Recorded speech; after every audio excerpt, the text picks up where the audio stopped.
dicaritakeun aya hiji pandita boga anak anu geulis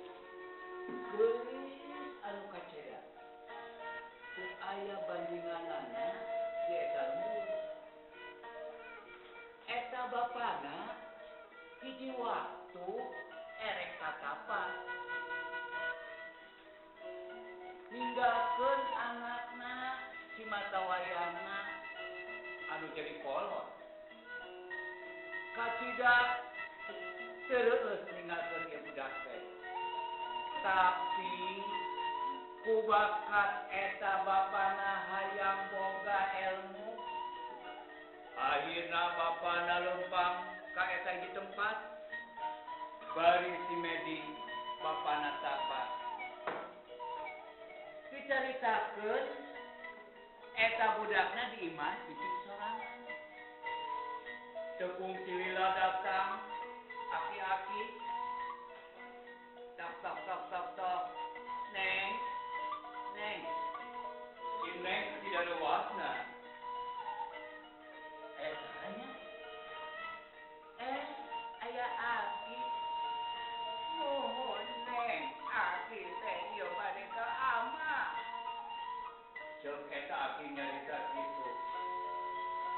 Aki Kanjeng Rama juta apa ya keunjau ios ni neng. Eta aki-aki dicaritakeun kacida kolotna kulitna ge peot loba borokna tapi eta wanoja daek narima aki-aki. Aya naon atuh aki? Ieu neng aki teh balangsa nuturkeun hidung suku aki teh lapar. Akhirna eta aki-aki dibere dahar dibere nginum ku eta budakna wanoja anu geulis eta. Sapratna aki barang dahar barang nginum aki-aki erek pamitan balik. Neng aki bade baliknya tapi oma neng kudu ngajaga diri. Bari ku siwel si aki ngaluarkeun keris. Tah ieu keris teh neng pikeun ngajaga diri sangat neng teu aya ngarogahala. Atuh eta keris dibikeun ka neng. Nuhun aki, mudah-mudahan ieu keris aya manfaatna kabeh. Hatur nuhun. Tepung Cilila aki-aki lempang karek ngalewas saeutik aki-aki geus leungit hilang tanpa karana. Najroning hate eta wanoja teh mikir ieu keris jang naon? Lamun kukuring make ngabunuh ieu keris bakal eta nu dibunuh kacida nyirina. Tapi si aki-aki pesen yen ieu keris teh teu meunang dipake sagawaya. Teu meunang dilahun dina lahunan pingpingna. Eta wanoja teh inget saharita mah. Dicaritakeun eta wanoja mandi. Lurus mandi. Bari ngagelang kabeh awakna. Bersih dicaritakeun teh. Bari moyan tiup si neng teh bari nyisiran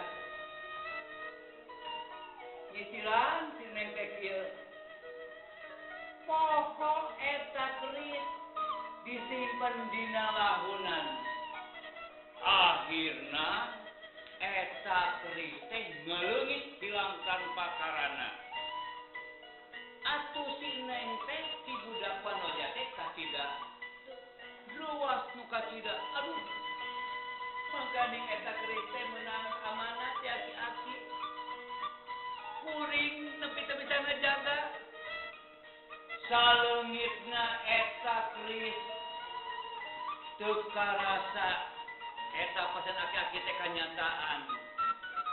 eta wanoja anu geulis nu aya di Gunung Patuha teh jadi beteungna teh aya isiannya eta kakandungan ya eta wanoja teh cicing sedih tuh cieun bapa balik urang disangkan geus ngalakukeun anu teu puguh jeung lalaki bayangkeun wanoja geulis ditinggalkeun ku bapana barang ke balik beteungna geus bureuteuh nu kitu teh hamil teh ngaranna akhirna eta wanoja teh bingung kasida kumaha piomongeunna jang kakolotna akhirna bapana balik ti patapan eta pandita teh anaking kunaon eta anaking mani tumpul wae beteung bureuteuh ceurik bapa anaking kati daerahna bapa teh boga anak geus aya nu ngarogahala bapana sedih kerucut sedih pisan sakumaha ke ngaromongkeun yang boga anak anu can kawin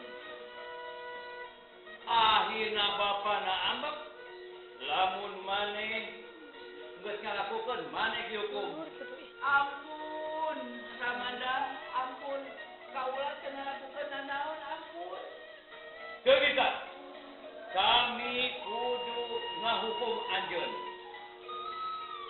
akhirna itu aya pasir 7 kudu dibereskeun sapoe sapeuting akhirna budakna bari ceurik teu fungsi lila eta budakna nu aya di jero beuteung nyarita ibunda teu kenging salempang ieu aya suara bel raskeun wae